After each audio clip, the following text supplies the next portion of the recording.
ministros. Cuando tienes una empresa de fe, es engrandecerte, es echarle salsa a los tacos, que miren quién eres, que te vean todos los ángulos de tu cara linda, que te parece muy linda. Ya la fundiste, hombre. Porque entonces, con el pretexto de darle la gloria a Dios, te estás echando gloria, hombre. Y Dios no comparte su gloria con nadie. Se la da, pero no permite que te la quiten. Ahora, ¿qué te mueve? ¿Qué te mueve cuando cantas? ¿Qué te mueve? En este caso nuestro, ¿qué te mueve cuando predicas? ¿Qué te mueve cuando te engrandeces en tu iglesia? ¿Qué te mueve cuando buscas el ensanchamiento de tu proyecto de fe? ¿Qué te mueve? ¿Tu alma? ¿Te mueve un afán de rivalidad? ¿Que eso sería diabólico? ¿O te mueve Dios? Sencillo. Bueno, sencillo decirlo. ¿Qué espíritus te motivan? Ahora, encontré una cita en la Biblia, en la RBA, de revisar, actualizar, en el Levítico 4, o 20, 27, en donde dice algo que asusta en esa versión, hermano. En la RBA. ¿Quiere leerlo? Para que vean ustedes qué terrible es el mundo de los espíritus. 4:27. No, 20:27 de Levítico. Pero en la versión RBA.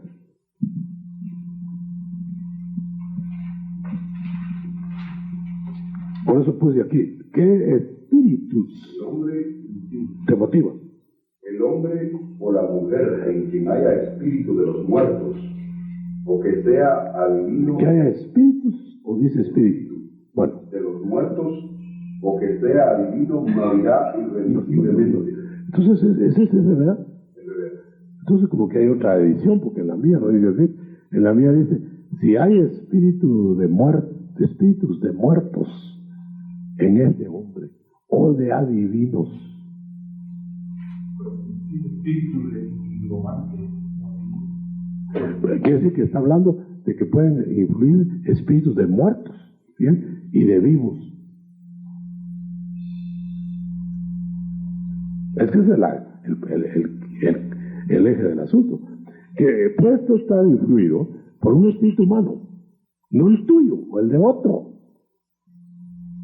Como fue con Moisés, ¿no? Pues sí, algo proyectado en ese sentido. Por ejemplo, que un nigromante, un adivino, te ponga espíritu de adivinación encima de él,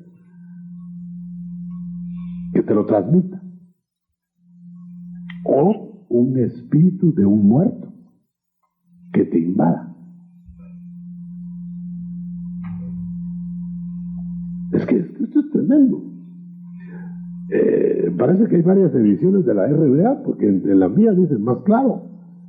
Y ahí dice, bueno, hay partes donde dice, fíjese que dice espíritus.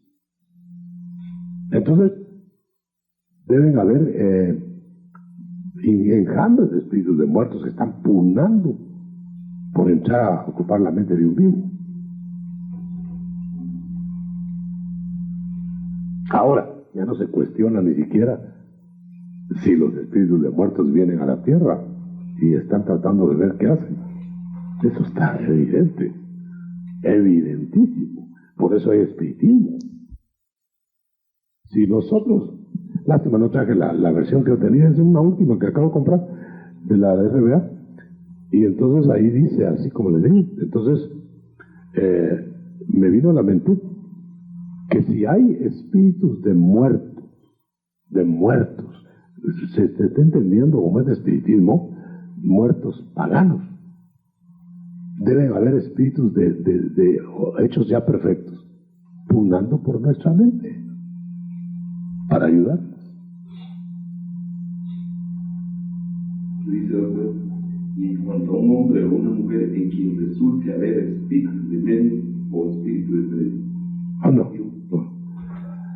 En quien hubiere espíritu de muertos, dice la otra versión,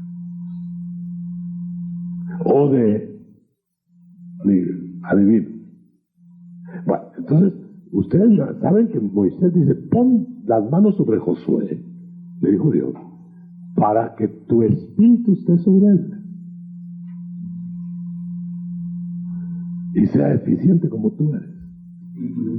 Espíritu de envío. Y cuando dice, del espíritu que está en ti, ponlo en los 70. Son espíritus de vivos sobre vivos. Por eso Juan tenía influencia del espíritu vivo de Elías. Y nosotros el espíritu de Cristo vivo. Seguro.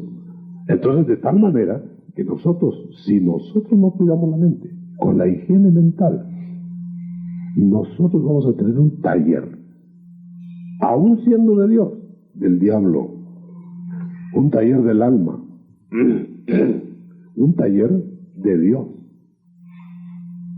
el mismo taller, los mismos utensilios que dejaron tirados los que salieron de ahí, son los que Dios coge con sus espíritus, en el mismo taller. Y después, si no queremos que Dios actúe, entonces deja al Señor en la mente y entran otros espíritus y cogen los mismos instrumentos.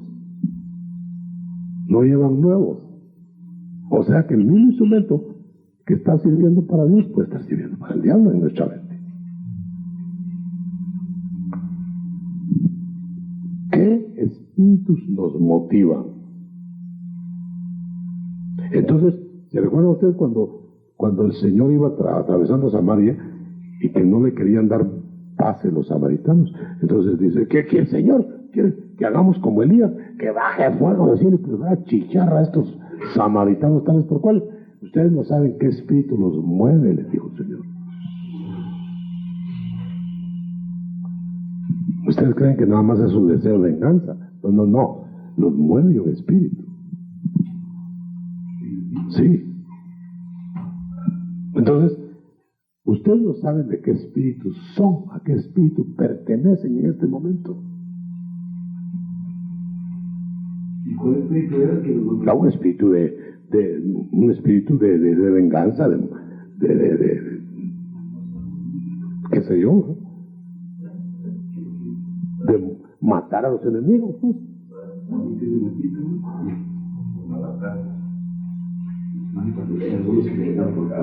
Pues ahí vamos.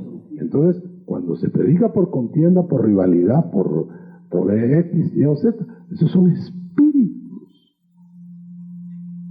Probad los espíritus porque no dice porque van a andar los espíritus por ahí y los tienes que, no, porque muchos falsos profetas, o sea, se apoderaron de la mente de un hombre. No está hablando necesariamente probar el aire, vamos a ver si este aire será espíritu de Dios, el de este lado y el de este. No nos pongamos raros. Van a ser hombres tomados. ¿Por qué clase de espíritu? Vamos a ver, ¿dónde está eso? Probar los espíritus si son de Dios, porque muchos. ¿Quieren leerlo? Es que mire, yo trato de recalcar la importancia de la mente. Aquí hay uno paralelo. Sí. Pero el Espíritu dice claramente que en los últimos tiempos algunos apostatarán de la fe, prestando atención a espíritus engañados. A espíritus. Y a doctrinas de demonios, mediante la hipocresía de mentirosos que tienen que utilizar la conciencia. Mente. Aquí está el otro. Amados, no creáis a todo espíritu, Oigan eso. sino aprobados espíritus, si son de Dios, porque muchos falsos profetas. Oiga. No dice, porque muchos falsos espíritus han salido, es cierto, pero en profetas, en hombres, que les tomaron la mente, no necesariamente endemoniados. Yo estoy seguro que Pedro no estaba endemoniado. No vayas a la cruz, Señor, no estaba endemoniado. Sencillamente le tomaron la mente. Ahora, ¿quién de nosotros estará exento que nos tomen la mente? De un momento a otro, claro, obligado no, pero lo permitimos por nuestras áreas débiles. El espíritu de la seducción dice aquí. ¿En qué pasaje? Ahí, después de probar los espíritus, dice que tengamos cuidado porque el espíritu de seducción. Sí. Ahora yo quiero que miramos Gálatas 3 en esta versión. Ya van a ver, para que vean que sí les estoy hablando en serio. Mire lo que dice Gálatas 3. Miren lo que dice Gálatas 3. No, pero ya vas a ver. 3. Y no hay ni Gálatas, no está Gálatas, está en el Nuevo Testamento. No, pero yo quiero leerlo, permíteme, hermanita. Dice, oh Gálatas duros de entender, oh Gálatas estúpidos,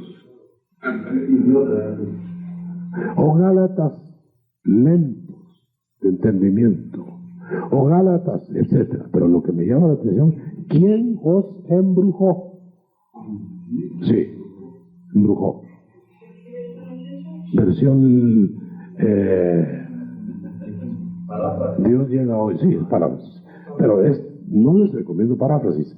Siempre a la luz de la palabra seria, la paráfrasis se explica mucho, pero puede confundir mucho. Pero yo la traje por esto, porque yo tenía, y dejé la otra, donde puse, a veces consulto 4 o 5 Biblias y ya no sé cuál me traigo, hermano. Y resulta que ahí puse, ¿quién nos embrujó? Otra versión dice, ¿quién nos fascinó? Sí. Vale. ¿Quién nos ha engañado por arte de magia? Vale. Fíjate pues. En otra dice, ¿quién os hipnotizó? En otra dice, ¿quién os ¿Quién los puso bajo mala influencia? Bueno, todo eso va confluyendo. Pero hay uno que dice, ¿quién os hechizó? Es la más adecuada. ¿Qué espíritu nos envolvió para que ya no vean a Cristo crucificado, sino que lo que les fascina? Ok, va. Entonces, ¿quién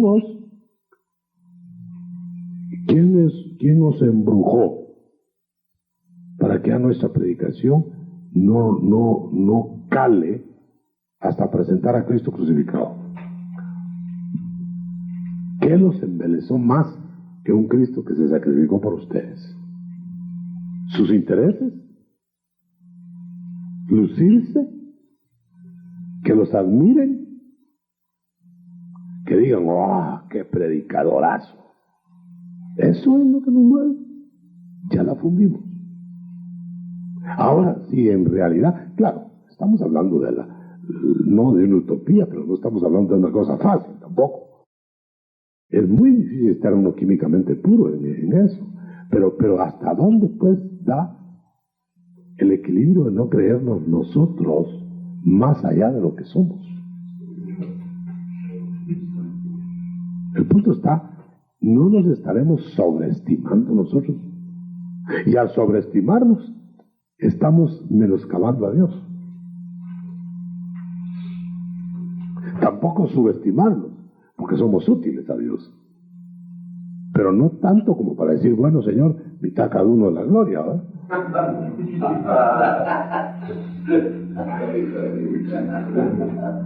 Entonces el problema, hermano, está en cómo vas, cómo llegas. Fíjense que a veces parecía como que acercarse a Dios es mejor no hacerlo, porque dice, los que se acercan a mi altar, en ellos me voy a santificar y los mato, dice. Bueno, mejor no acercarse. No, vengan limpios para que no los maten y van a ver la gloria.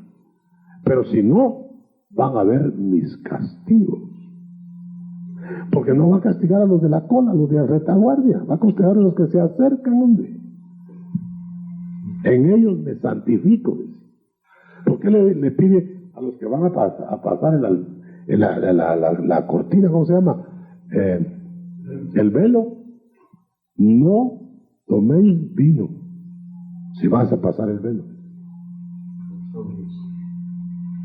No, dice, es como que si dijera que nosotros sacerdotes se echen sus copitas si quieren, que se alegren allá. Pero los que se van a acercar conmigo, nada.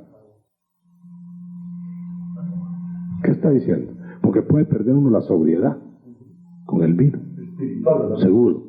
Y puede uno estar uno muy eufórico, más enamorado uno de uno mismo que de la gente de uno.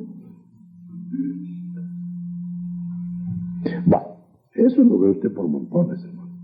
Eso usted ve predicadores que se les mira por encima, que lo que quieren es que los miren, hermano.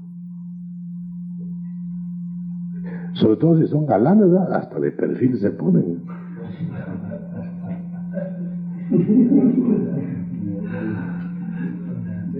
Estudian cómo se ven mejor la figura. Ensayan en el espejo. Bueno, entonces voy a reducir. La consagración del Romanos 12 es primero cuerpo. ¿Por qué? ¿Por qué? ¿Por qué dice da tu cuerpo? 12:1. ¿Por qué dice ofrece tu cuerpo? Porque el cuerpo va a ser el instrumental, que lo van a mover por medio de la mente. Entonces hay que darle los miembros para que, como cuando un miembro se paraliza, ya la mente no lo puede mover. ¿Me entiendes? Entonces, si tú tienes tus miembros ofrecidos al pecado, se van a mover al pecado.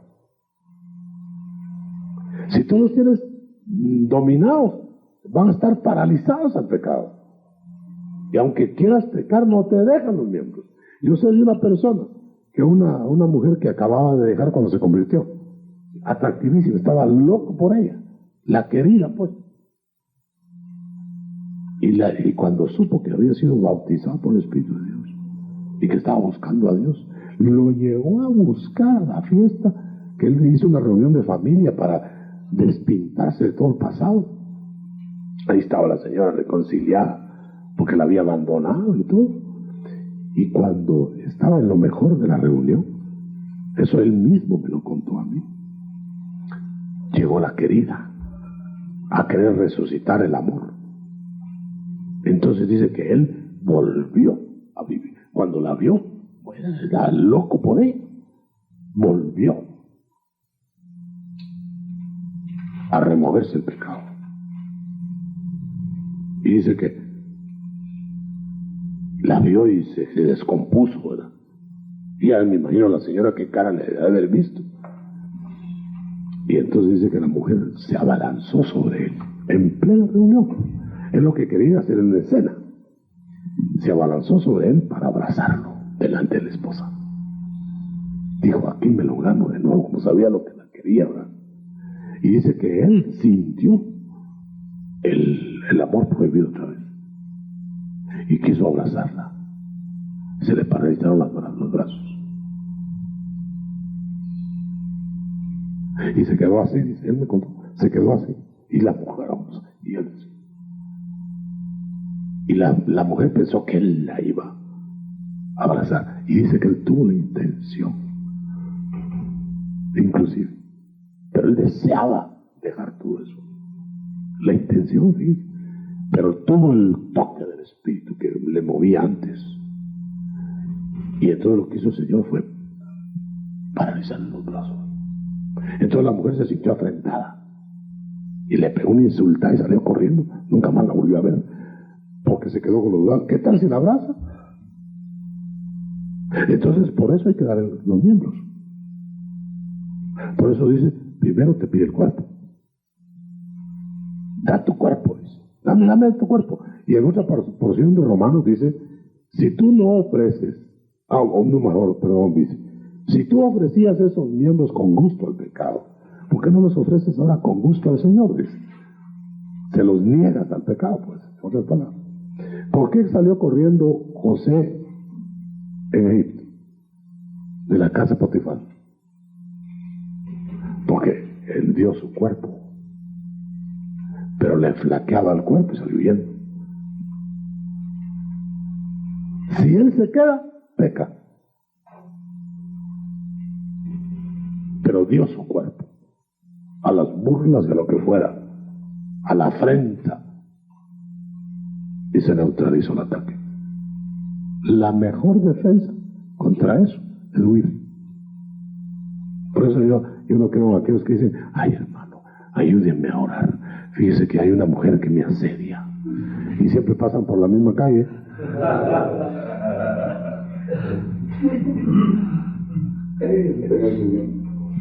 Entonces es huir. Si tienes un ministro propensión a las faltas, ¿por qué ministra mujeres? Si su debilidad, si su tendón de Aquiles es ese, huya de esa área. A menos que quiera pecar, pues.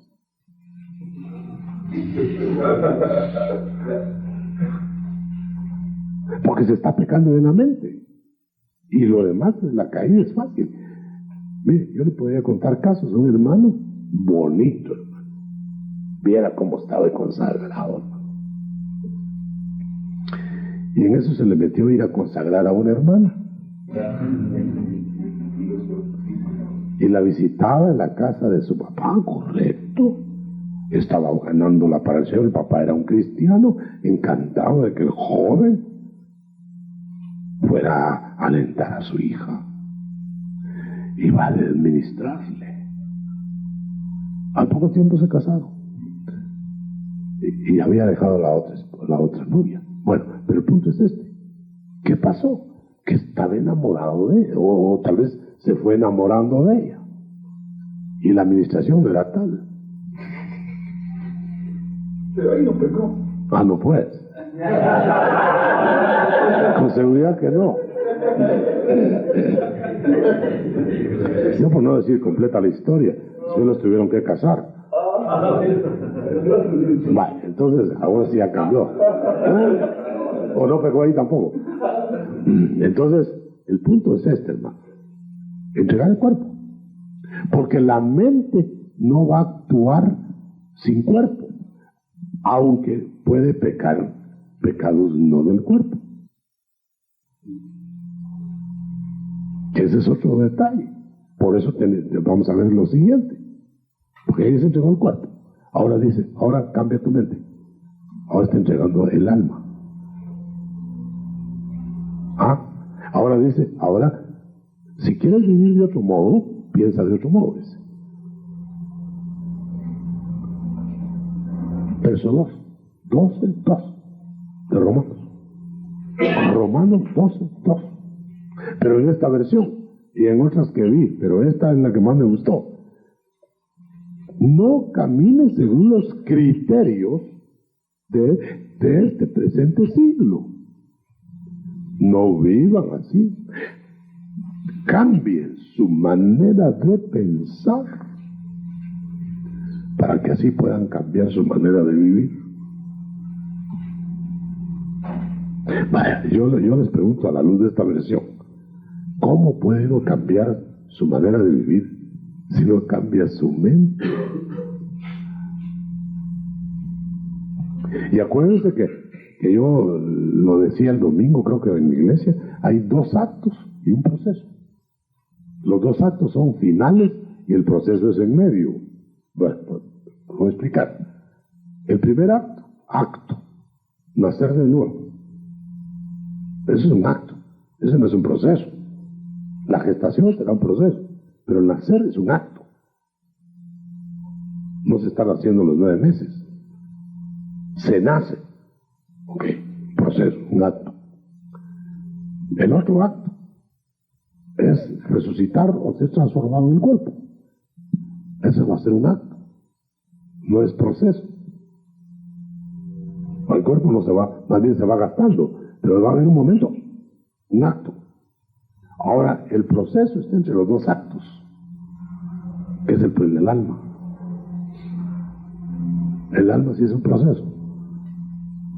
Hoy das, mañana das otro poco más, pasado retrocedes un ratito, y así, se dibuja, se desdibuja.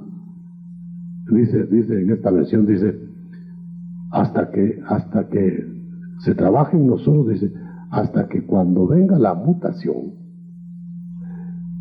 el cuerpo de Jesús resplandezca, se reproduzca en nosotros plenamente. Pero mientras estamos recibiendo modelación del alma o retrocediendo, depende a quién la damos. Y cuando estoy hablando de alma, ponga la ventanita que es en la mente. Entonces, ¿a quién le estamos dando el alma? ¿A quién le estamos dando el proceso del alma entre dos actos? Estamos hablando de un salvo. Bueno, entonces, ¿a quién le damos? La mente. Ahora, la suprema es la tercera. Ya le dimos el cuerpo, ya le dimos el alma, o le estamos dando el alma, y ahora dice, ahora entra a lo perfecto, dame el espíritu, y vas a tener el culto espiritual, y vas a saber cuál es mi voluntad para ti. Ahora, ¿cómo puede uno pedir saber la voluntad de Dios en la carne? Señor, ¿qué querrás hacer con este bodoque de carne? Nada. ¿Qué querrás hacer de mí, Señor? ¿Qué quieres que yo haga, Señor? Si estaba hasta ciego, Pablo, a esas alturas, ¿qué quería ser ciego? ¿Qué quieres que haga? Como que dice, ahora tienes una joya en tus manos. Si hasta ciego estaba, hermano, y temblaba así, lo tuvieron que llevar. ¿Qué iba a hacer con un Saulo así? Lo tenía que cambiar, le tenía que cambiar su mente, le tenía que renovar. Entonces sí. Pero, ¿qué quieres que haga? Sírvete de mí, Señor. ¿Y para qué sirvió uno, hermano? Aquí estoy, Señor, tu tesoro.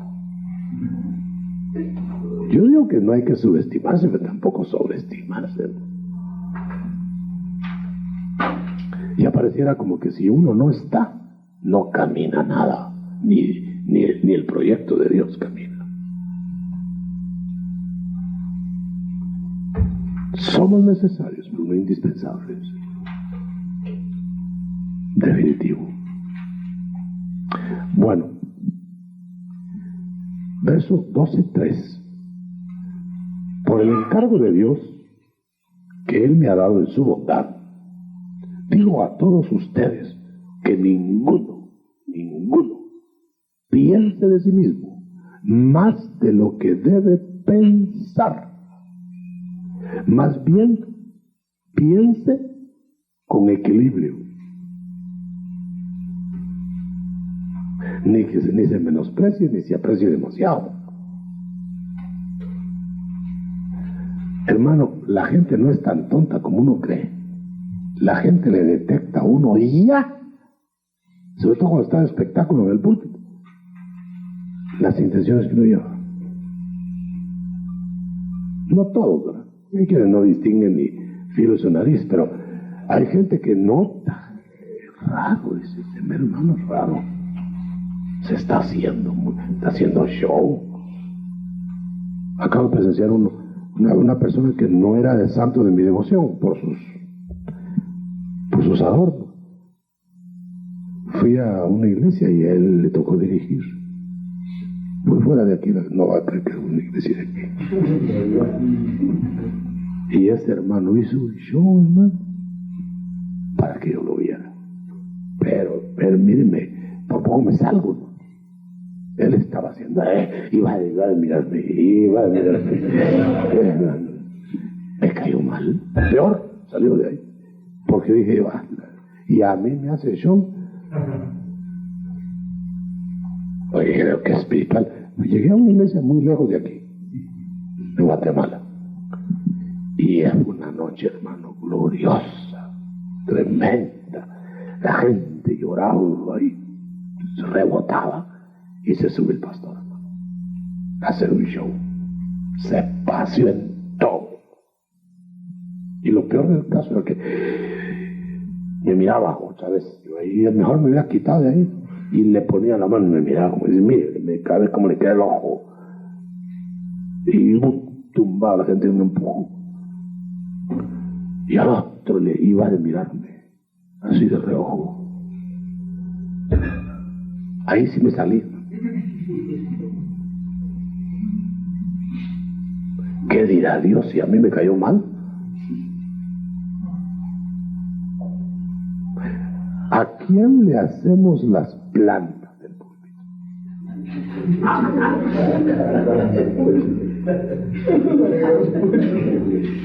¿A quién? Cuando hacemos más de lo que realmente sentimos, no estaremos echándole demasiada salsa a los tacos. Y ojalá que haya tacos siquiera, y no solo salsa. Yo sé de gente, hermano, que se ha desvencijado por arrebatar la gloria de Dios para sí. Por eso me sirve mucho esto. Ninguno piense de sí mismo más allá de lo que debe pensar. Una de las razones de la sabiduría en el hombre es saber sus límites, hasta dónde llega, qué da. Y entonces ya le cede al otro, el otro pedazo que no domina a él. No, él no quiere dominar todo. Y no acepta de nadie porque solo él sabe. Ese ya no tengo que decirle que no está gordo, es un hinchado.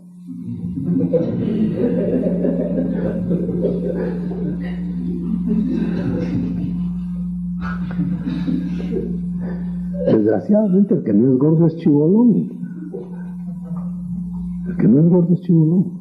Entonces, si hay diversidad en la unidad, si eso lo dice del verso 12:9 en adelante, o del 12:4 en adelante, yo puse aquí unidad aún en la variedad.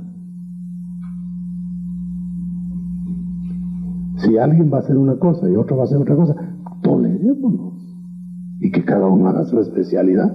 Eso sería que como en un edificio médico de todas las especialidades ahí se pelearan entre sí. Ellos no se pelean porque cada uno está en su especialidad. Los que se pelean son los médicos generales, porque no quieren hacer todo. Pero yo no me voy a enojar que llegue el especialista, yo como médico general de familia, y llega el especialista y me dice, no, esto se va a hacer así, así. Ok, hágalo, porque va a beneficiar al paciente, aunque me quite los honorarios a mí. Pero si no, quítese usted, yo lo voy a hacer y ya me voy a pasar en el paciente. Si tenía el pie así, se lo voy a dejar así. Va. Como un especialista en cirugía plástica, que le llegó una paciente y que llevaba un ojo para acá y el otro para abajo. Y le dijo, ¿y qué le pasó? Fui con un especialista de cirugía y me recomendaron que viniera con usted para que me enderezara la cara. El otro la dejó peor. Y el otro le dijo, no, yo no quiero ser chapuzo. Le digo, usted no vino conmigo. O sea, que uno debe dejar que el que sabe y que haga, pero no que el que lo sabe hacer o que lo crea hacer todo, que lo haga porque se va a pasear en todo. Variedad en la unidad. Que no le diga, que no vaya a decir la uña cuando se habla de rascar, que no le vaya a presumir al ojo que no rasca.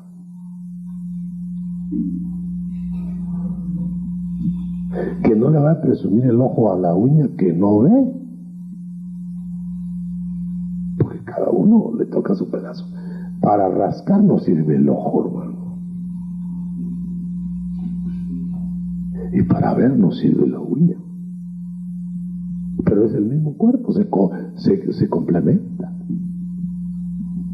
Entonces, si los diferentes dones cada uno tiene, hagámoslo con alegría. Hágalo con sencillez, dice el verso 8. 12:8. El que se ocupa de las responsabilidades desempeña ese cargo con cuidado, pero me llama la atención, el que ayuda a los necesitados, hágalo con alegría. No lo haga, lo tengo que hacer. Hasta para darle un pedazo de pan al mendigo hay que dárselo con gusto, o no dárselo. Sencillez, pues simplicidad de corazón, es decir, sin doble intención. Porque puede ser que le estés dando el mendigo, el pan al mendigo porque te están tomando una foto.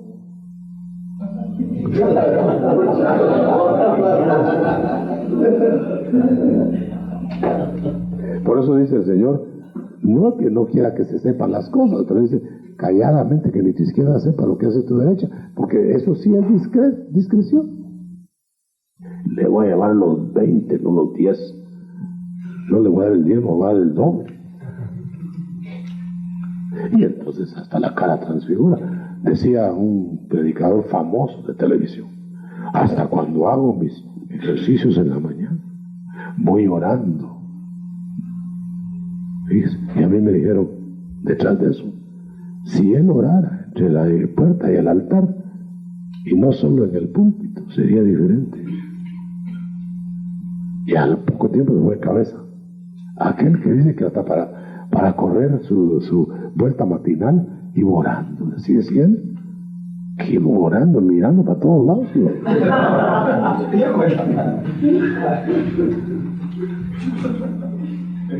Pero tenía que decir que iba orando. Hasta cuando hace ejercicios, ora. Hasta cuando esté en el sauna, ora.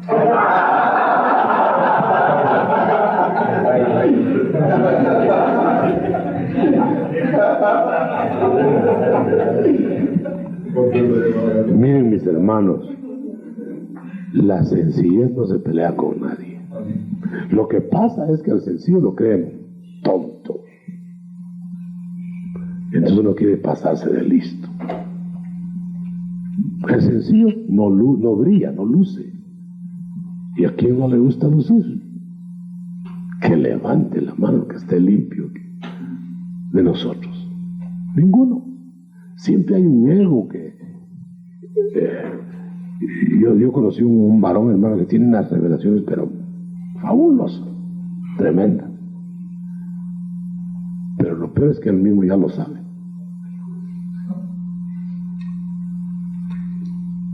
Él cree que las revelaciones que tiene no las tiene nadie.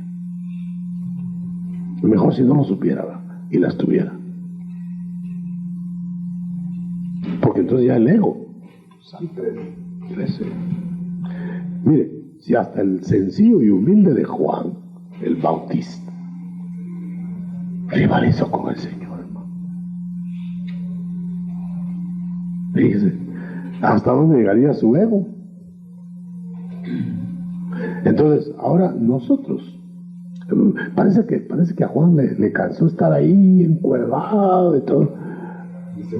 El segundo dijo, no, yo mejor me si está brillando el maestro, y yo no soy menos. Y quiso brillar, le costó la cabeza, hermano.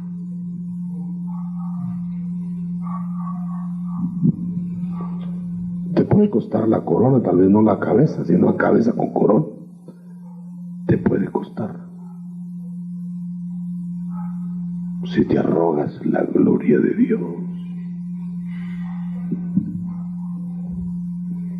Yo creo que me pasé a otro tema, ¿no?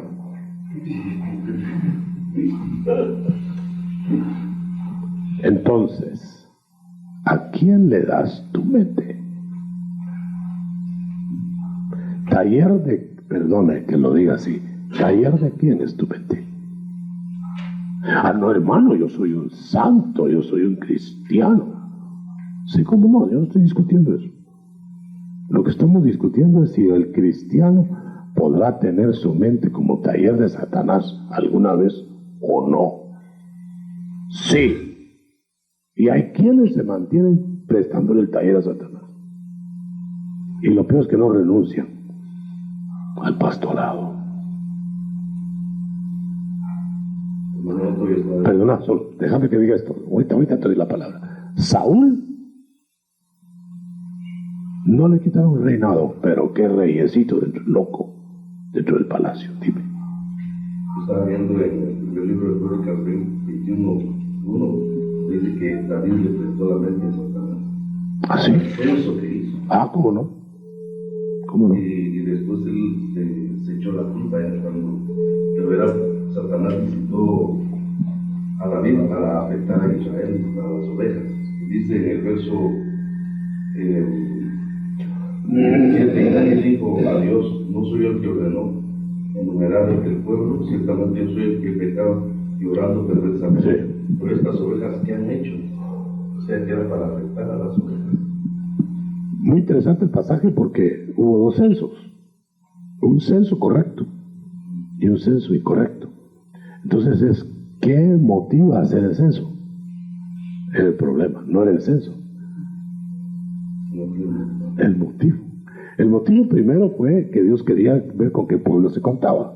Está correcto. Pero el otro motivo era para ver cuánta fuerza humana tenían. ¿Cuántos miembros tenían de iglesia? En eso ha caído un gran hombre que fue muy grande. La competencia es tener la iglesia más grande del mundo. Ese es todo su problema. Entonces ya está en el asunto del censo, pero el censo incorrecto. Y como los dos desfiles, hermano, que no era También la misma motivación. No, la intención era la misma en cuanto a glorificar a Dios, honrar a Dios. Pero en desobediencia no se puede honrar a Dios. O sea, que tienen que juntarse Las dos cosas. Entonces, el desfile segundo fue correcto porque estaba en obediencia. El desfile primero hubiera sido correcto por lo que hicieron si hubiera estado en obediencia. Entonces, es lo que motiva la clave, hombre. Entendamos, hermano. Por eso me conmocionó la revelación de esta mañana, porque me conmocionó, porque anoche estuve muy preocupado. Estuvimos platicando unas cosas bien profundas con unos hermanos, y entonces me fui muy preocupado. Y cuando el Señor me dio esto, ¿a quién le das tu mente? Así vas a servir. A quien le des tu mente, así vas a servir. En la otra Biblia noté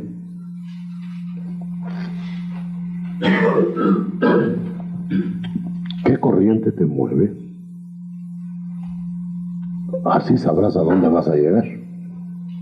Ahora, fíjese bien, si te mueve la corriente de Dios, no sabes a dónde vas a llegar. En el sentido, ¿qué es lo que quieres? Porque ya no te importa lo que quieres. Ya no estás preguntando, ¿y a dónde iré a parar? ¿Qué irá a hacer mañana de mí? Voy tan rápido que ya mañana ya no voy a caber en el mundo. Ya te hinchaste. Ya te tienen que dar otro planeta más grande.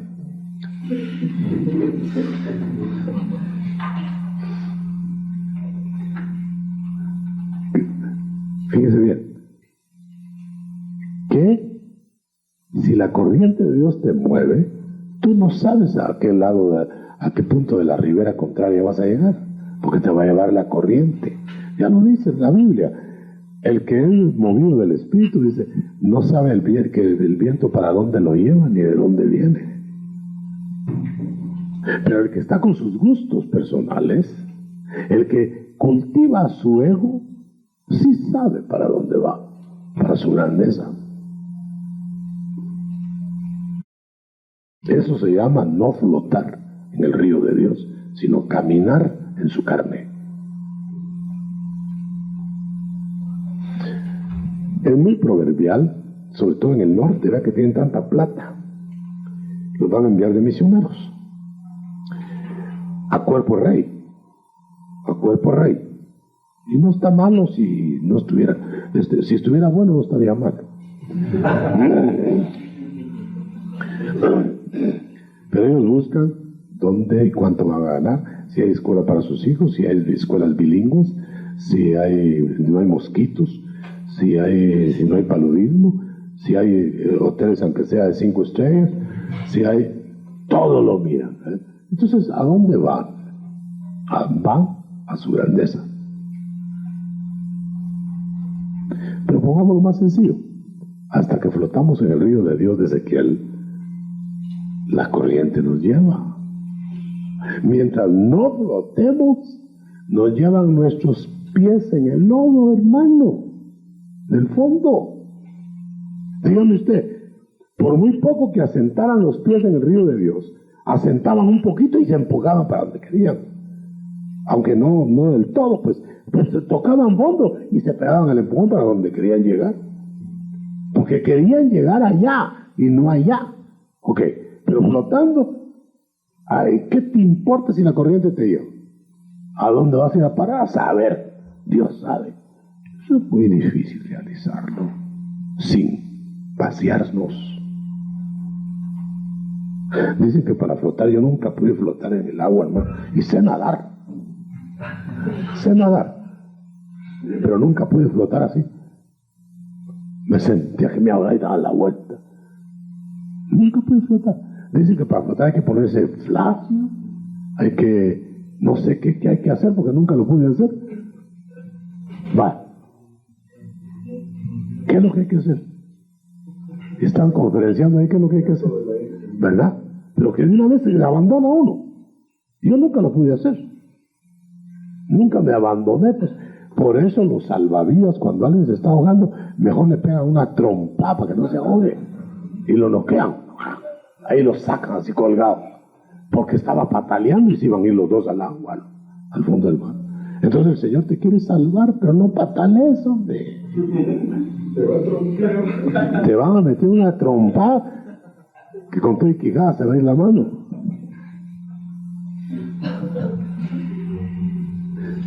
Bueno, ya expuse. Pregunte. Hermano, entonces sería el caso de Felipe, que viene y va a Samaria y está en un tremendo avivamiento.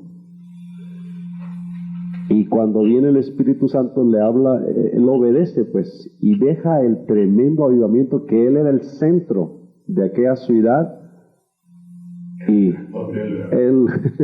Mira, eso me lo estoy viendo, porque precisamente yo pregunté una vez al Señor, ¿y por qué le mandaste un ángel a Felipe?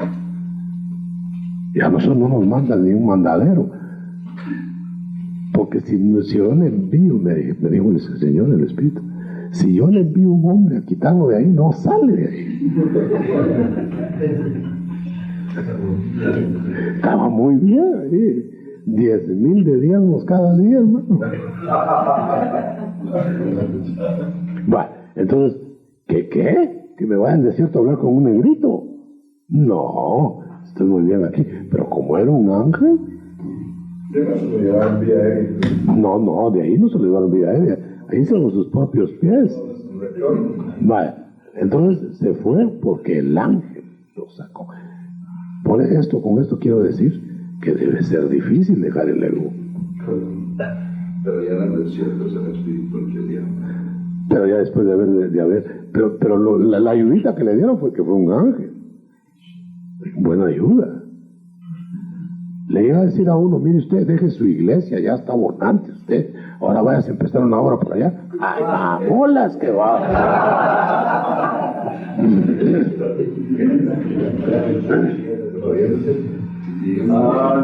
Por eso es que nadie siente llamamiento para ir al jute.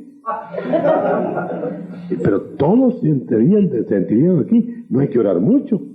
¿No querría usted iniciar una obra en París debajo de la Torre Eiffel? mañana mismo sale. Pero al jute, pues no siento el llamamiento. Por eso no hay llamamientos para los jutes, hay llamamientos para Nueva York. Hay llamamientos para Europa. Hay llamamientos para Asia, pero no para Macedonia. Porque en Macedonia había cárcel. Entonces, me diste el punto, Gabriel. Debe ser difícil romper con el ego. Por eso le mandaron. Esa fue la respuesta que me dieron. Por eso un ángel tuvo que ir a bajar a Felipe de la plataforma.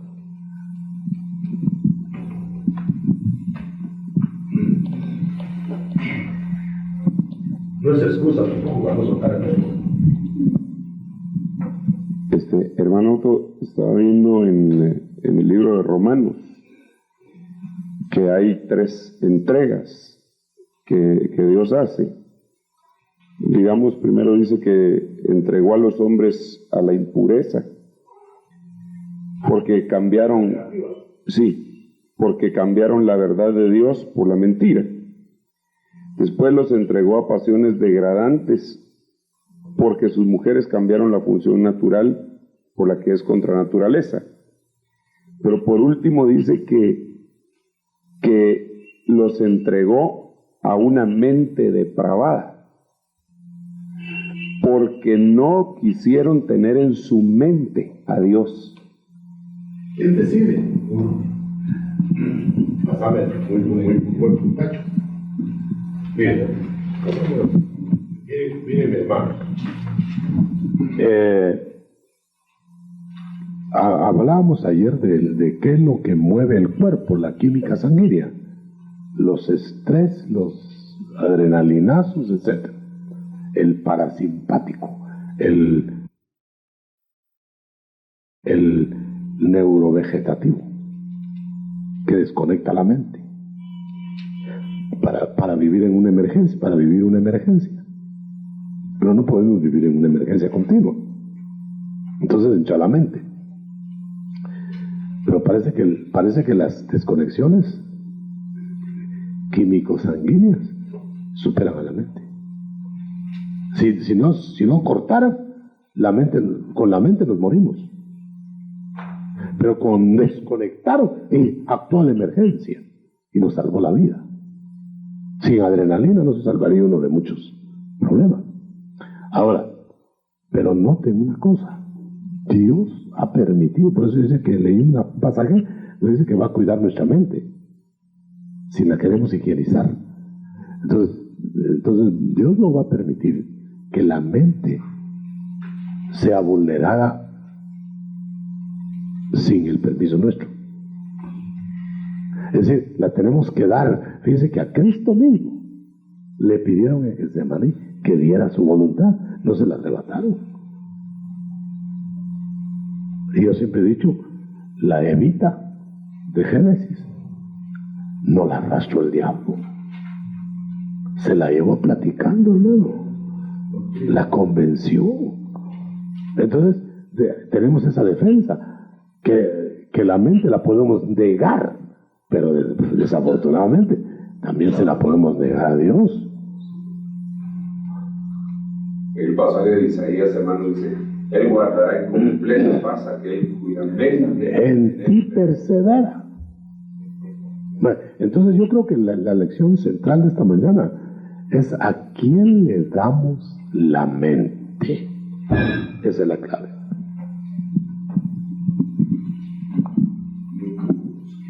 Solo, hermano Otto, si me confirma usted lo que estaba pensando en cuanto a los espíritus de los vivos, de los muertos, los espíritus inmundos. Dice: Hijo de hombre, profetiza contra los profetas de Israel, que profetizan, y di a los que profetizan de su propio corazón, de escuchar la palabra del Señor. Y di: así dice el Señor, hay de los que cosen cintas mágicas para todas las coyunturas de la mano y hacen velos para las cabezas de las personas de toda talla, a fin de cazar almas. Por tanto, así dice el Señor Dios: he aquí yo estoy contra vuestras cintas mágicas, con las que cazáis almas como aves al vuelo. Las arrancaré de vuestros brazos, dejaré ir las almas que cazáis como aves. Es muy interesante el aspaviento religioso. Eso de mantos y de cintas y de rótulos, y que Cristo va aquí en mi corazón, que el huésped invisible. Son plantas, hermano. Los fariseos eran fariseos con sus filacterias.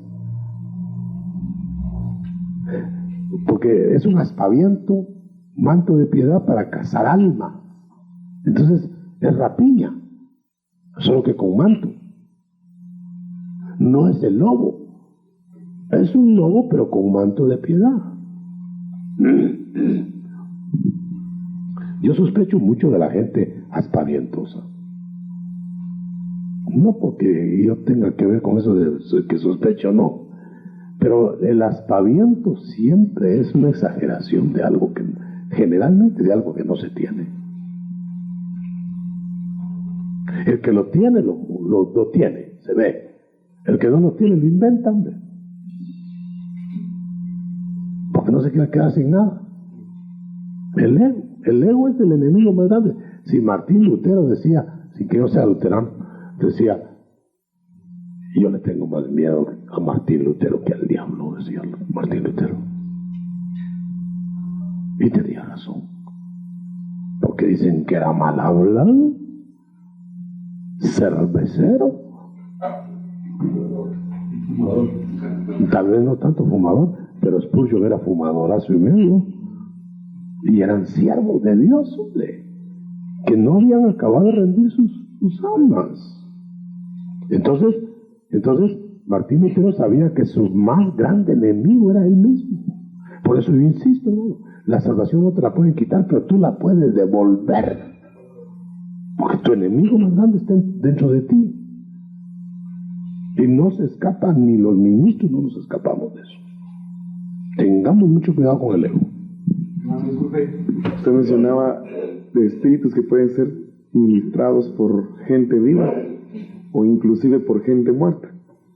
El caso que usted puso, el de vivo, pero del lado bueno. En mi pregunta es, ¿será que una persona viva puede ministrar espíritus malos?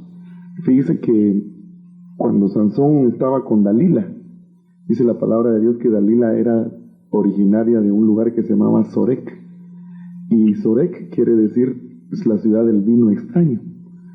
Y poniendo atención al pasaje, Dalila solo lo duerme una vez, cuando al final le cortan la...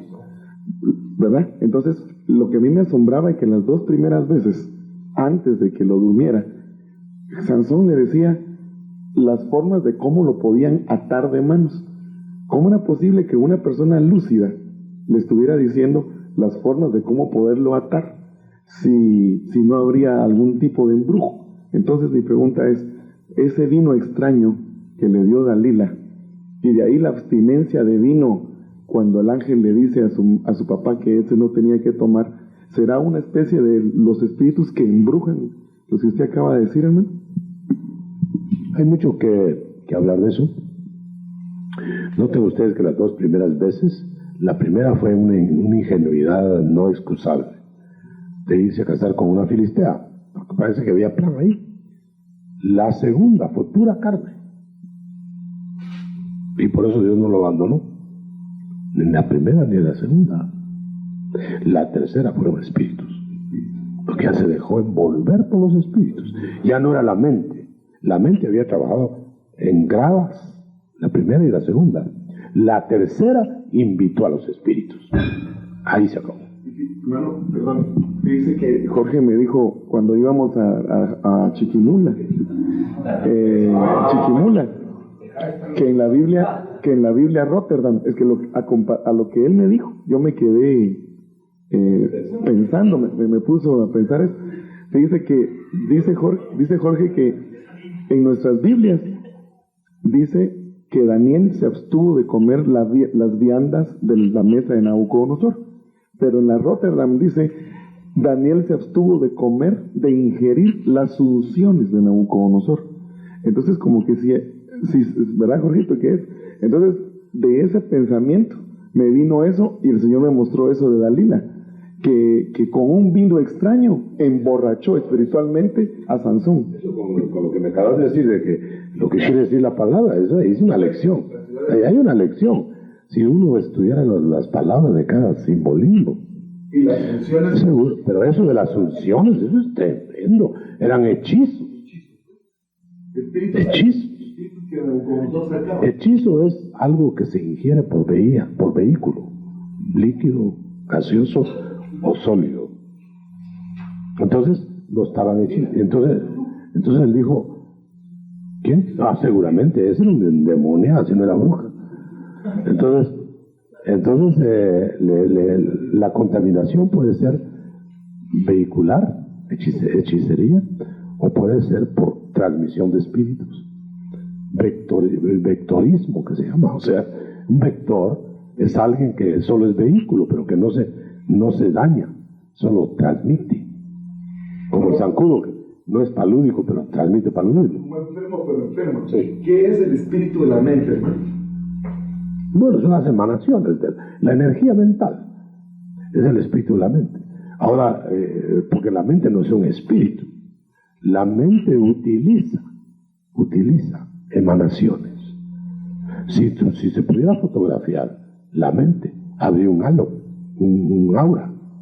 Hay un aura. La energía. Aunque la mente no se calienta cuando piensa, dicen que ya detectaron que sí hay calor mínimo, pero hay alteraciones caloríficas. De tal manera que nosotros somos víctimas voluntarias de espíritus.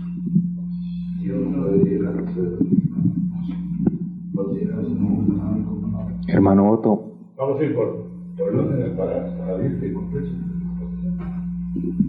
Aquí le toca. No. Sí, amén.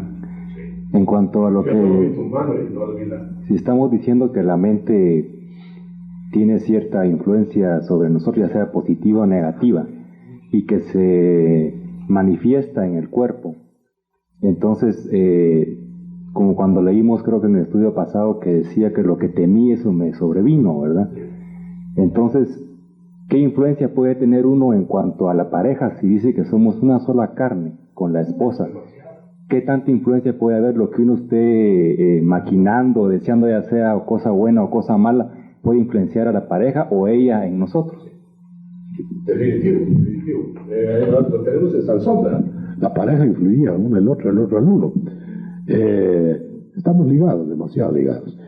Noten ustedes que los poderes naturales, las mareas, las tormentas, pueden ser dirigidas, pueden ser inteligencias cósmicas. Entonces, una inteligencia cósmica va dirigida inteligentemente, inteligencia cósmica diligentemente va a matar a los hijos de Lot, de Job, a los criados. Hay inteligencia que la única manera es neutralizarlas con el poder del que tenemos.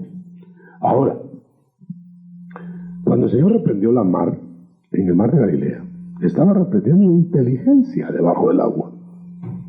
No le va a hablar al agua. Calla, enmudece. En alguna nota bíblica sin luz dice, era para adaptarse a las ideas de su tiempo del Señor. Que creían que las aguas las movían genios. Pues claro que las mueven genios. Claro que los mueven genios. Entonces, cuando genios, poderes, diosesitos, esos son los genios. El de la lámpara de Aladino será cuento, el cuenterío ese, pero eso tiene verdad. Entonces, cuando uno está ligado a una mujer, noten ustedes a Ananías y Zafira, se consolidaron los dos. A los dos les cayó el palo. Pero definitivo, el varón es el responsable. El varón 99.99. Porque el varón es el responsable de cuidar a su cerebelo. no va a cuidar el cerebelo del cerebro. Entonces, definitivamente, le van a pedir cuentas al varón. Es una sola carne. Pero tú, por eso me gusta mucho que en aramea, que ya va a salir, que ya se ya llegó, la aramea dice que a Adán le hicieron esposa semejante, no idónea. La idoneidad le iba a ser ella, el varón y ella. Él iba a ser idónea a su esposa, no Dios, porque si no, no le hubiera fallado. Le dio una esposa semejante, porque buscó entre los otros degenerados que habían o degeneradas y no encontró nada semejante. Ah, no va a ser una semejante. Y que conste que en una Biblia dice que de la costilla, dice, la costilla, el hueso, dice, se convirtió en mujer, dice. La convirtió Dios en mujer. Otra vez afirmando que no sacó a la mujer de Adán, sino que sacó el hueso y aquí transformó el hueso en una mujer. La elaboró, así como hizo al hombre con sus manos, así hizo a la mujer con sus manos, para que fuera derivada, pero el responsable es el varón, porque el varón hace idónea o no a su mujer. Ahora es que no se deja ella. Bueno, pues de algún modo tienes que hacerlo, porque que no se deja, bueno, le va a agarrar el cerebelo al cerebro. Bueno, pero todavía espera un poquito. Ya te iba a decir, hermano Marreco. ¿Qué tanta profundidad habrá en cuanto cuando el Señor dice una sola carne? ¿Será una sola alma también? Que hay una unión mucho más profunda. Sí, me refiero por digamos, cuando Pablo dice que hay un estorbo en la oración, si hay problema con ella, o cuando está la sentencia aquella del adulterio, que se hace uno con la prostituta. Una carne, pero ¿qué? ¿Un alma o qué? Eso sería, si vamos a tomar figuras, un cuerpo con dos almas en un cuerpo. Entonces, porque por eso no hizo espíritu en Eva, sino que lo sacó el espíritu, porque era el mismo. ¿Ok? Pero luego le puso alma a Eva. Pero entonces podríamos decir, son dos almas en un solo cuerpo. Por eso, como están comprometidos en un solo cuerpo, deben unificarse, deben uniformarse. Pero la responsabilidad está en el varón, que conforme al alma de su mujer, a la de él. Yo estoy seguro que Adán descuidó a Eva, y entonces le falló Eva. Claro que fue responsable también Eva, pero no en el grado de Adán, que la dejó sola, no la amparó, y entonces Eva buscó otro amparo. Entonces, sáquense de la cabeza que Dios no hizo a las esposas idóneas, las hizo semejantes. Ya no saben ni qué está hablando. Doctor, de acuerdo a lo que hemos recibido esta mañana, la importancia de la administración del alma, que dice en Salmo 51, es la única que está en proceso. Crea en mí, oh Dios, un corazón limpio, y renueva un espíritu recto dentro de mí. El espíritu nuestro, del hombre, no tendrá que ver dentro de esta administración. Y si David pide un espíritu recto, ¿no será que nosotros necesitamos también ser ministrados en espíritu? Todos los días. Pero una administración así es directa. ¿Vas a replicar?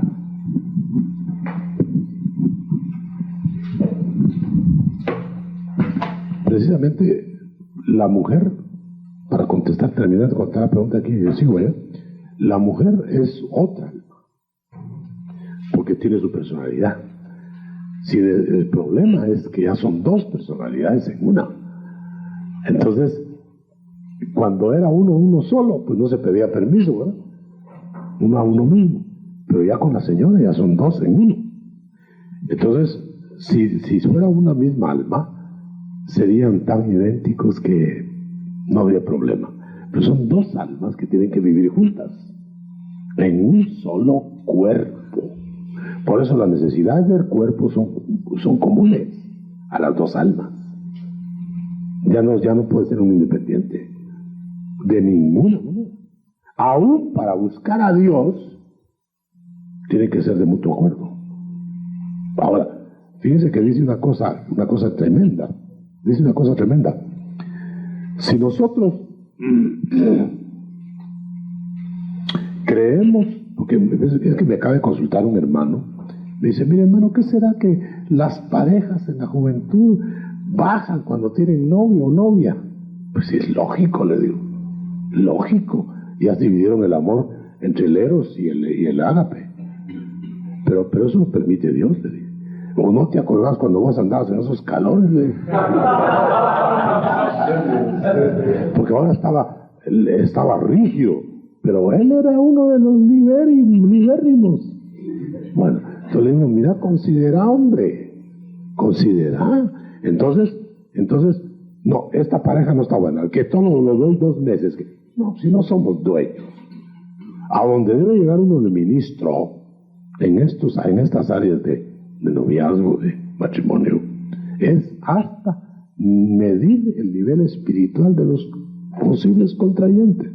De ahí para allá, no le diga ni que es muy chaparro, ni que tiene la nariz muy larga, ni le diga como le dijo este hermano a la fulana, le dijo, pero es que esa su novia es refajada, usted. Refajada. Es india. Entonces le dije, mira, si él ya sabía que era india, vos para que le remataras vos con que es india. No te metas en el área porque eso es muy relativo. Si tu gusto va a dominar tu iglesia, y estamos amolados, es un gusto, pero de cabeza. Bueno, entonces no impongas tu gusto. Nada más mide cuando lleguen contigo si son vivos los dos en el espíritu. Y ahí lo demás hay que, miren, ellos como salgan, que al fin y al cabo el pastor no es el que va a vivir con ellos. Pero los pastores, mira, ya te fijaste que está muy chata, ya te fijaste que su mamá no tiene trabajo, ya te fijaste que va a tener 2 suegras, ya te fijaste. Entonces está escogiendo el pastor, está escogiendo el muchacho. En cuanto a la humanidad, está escogiendo el muchacho, porque los que van a vivir son ellos. Ahora, en cuanto a la espiritualidad, te toca decirle, esto no, por esto. La vida es el nivel espiritual. Hasta ahí te toca a ti, pastor. Pero si andas haciendo y deshaciendo parejas, ya la fundiste. Pues sale por eso. Porque ¿para dónde vamos? Entonces, hermano, la administración del espíritu es continua, pero acuérdense que el espíritu se va a perfeccionar hasta que salga del cuerpo. En cambio, el alma se va a perfeccionar aquí. Por eso es más delicado el problema del alma. Por eso puse yo que era un proceso en medio de 2 actos, el del alma. El espíritu todavía tiene tiempo más allá de irse a perfeccionar. ¿Por dónde íbamos? Creo que el hermano Rolando. ¿No? Va. Seguimos. Allá está el hermano Mario y el hermano Víctor. El hermano Víctor ya habló, ahora el hermano Víctor. Hermano, sobre la exposición de hoy, bueno, nos arroja mucha luz, ¿verdad?, sobre muchas cosas que, bueno, ve uno en el proceso del pastorado. Yo solo quería leer y en base a eso salió una pregunta. Aquí el verso que usted tocó de Filipenses 4:7 en esta versión dice, y la paz de Dios que supera a todo pensamiento guardará sus corazones y sus facultades mentales mediante Cristo Jesús. Pues como que es algo así como la Rotterdam, hermano. Digo yo, no sé. Digo yo porque saber, no dice. Es de esas chiquitas, hermano. Pues en base a eso, dice, o sea, yo pensaba porque yo tuve un caso, hermano, de una persona, una buena cristiana, hermano, o sea, entregada, buscando de Dios, pero que se volvió loca literalmente, hermano, o sea, empezó a caer en una degradación mental. Entonces, la pregunta es qué hacer en esos casos, porque uno no sabe bien si hay espíritus inmundos o qué. Gracias, doctor. de eso estamos contando anoche, un grupo de hermanas. Porque hay muchos que al buscar al Señor se vuelven, entre comillas, buscar el Evangelio se vuelven locos, endemoniados. Es que depende con qué pies sube uno al monte. Sube uno al monte. Los montes son puntos de contacto, como el desierto es punto de contacto. Entonces uno al desierto se puede ir y volverse loco, o a los montes, pero depende con qué pie entra. Por eso sin consagración mejor no subir a los montes, ni irse a la soledad, porque se va a endemoniar, donde se va. Yo he visto gente que se vuelve endemoniada leyendo la Biblia, y la Biblia no va a endemoniar a nadie. Yo he visto gente que se vuelve loca y endemoniada leyendo libros de hombres de Dios. Pero ¿cómo lo agarran ellos? ¿Cómo lo agarran? Miren, para no decir nombres, pero no solamente entran y ocupan la mente y hacen lo que quieren, sino que trastocan puntos vitales de la mente, física, puntos de contacto fisiológico. Entonces tocaron un botón y fueron liberados, se fueron los demonios, pero dejaron la mente enferma. Entonces ahora ya es sanidad, ya no es liberación. No todos los locos están endemoniados. Mira, yo tuve el caso de un muchacho de 8 años que iba en bicicleta, se cayó. Es un caso tremendo, ¿no? Cayó al suelo y se quedó inconsciente. Lo levantaron de ahí y empezó a convulsionar en epilepsia. Y le diagnosticaron que tenía una epilepsia jacksoniana por la cicatriz cerebral. Y evidentemente había un escollo. Pero lo llevaron al Elim. Cuando empezaba el Elim, hermano, que le entrábamos a los demonios aunque no hubiéramos. ¿Te acuerdas de aquellos tiempos? Entonces resultó que el muchacho, Pangán, el demonio. ¿Y saben qué dijo el demonio? Miren qué cosa, qué lección para mí, este señor que era médico, fue una lección tremenda. Porque entonces el muchacho se había estancado en su edad. A los 8 años fue el accidente y se estancó. Y lo llevaron como 2 años después, pero con convulsiones horribles. Esos 2 años los perdió. Bueno, el punto es este: cuando lo cogió el demonio, dijo, bueno, me dijo, yo entré en la caída para simular una enfermedad en la mente. Pero soy yo el que estoy aquí. Se liberó el muchacho y se acabó la epilepsia. No estoy diciendo que toda epilepsia es así, pero ese fue liberado y empezó a desarrollarse normalmente. Bueno, miren qué astucia el diablo. Enredó a los médicos, porque todos lo atribuyeron a epilepsia por la cicatriz, que se interrumpió la corriente nerviosa y que no sé qué, hicieron su diagnóstico. Muy lindo, solo que era falso. Bien hecho, con todos los exámenes. Ahí estaban las evidencias. En 10 minutos fue liberado. Qué jacksoniana, ni qué 8 cuartos. Ahí lo que había era una chamusqueada, pero entró en el trauma. Entonces es muy difícil terreno. Entonces los traumas pueden ser entrada como el pánico, el miedo es un trauma para entrada de espíritus. No en la herida. No, ahí fue en el golpe. Pero en estos casos de traumas psicológicos, en el estrés entra el espíritu. Mario.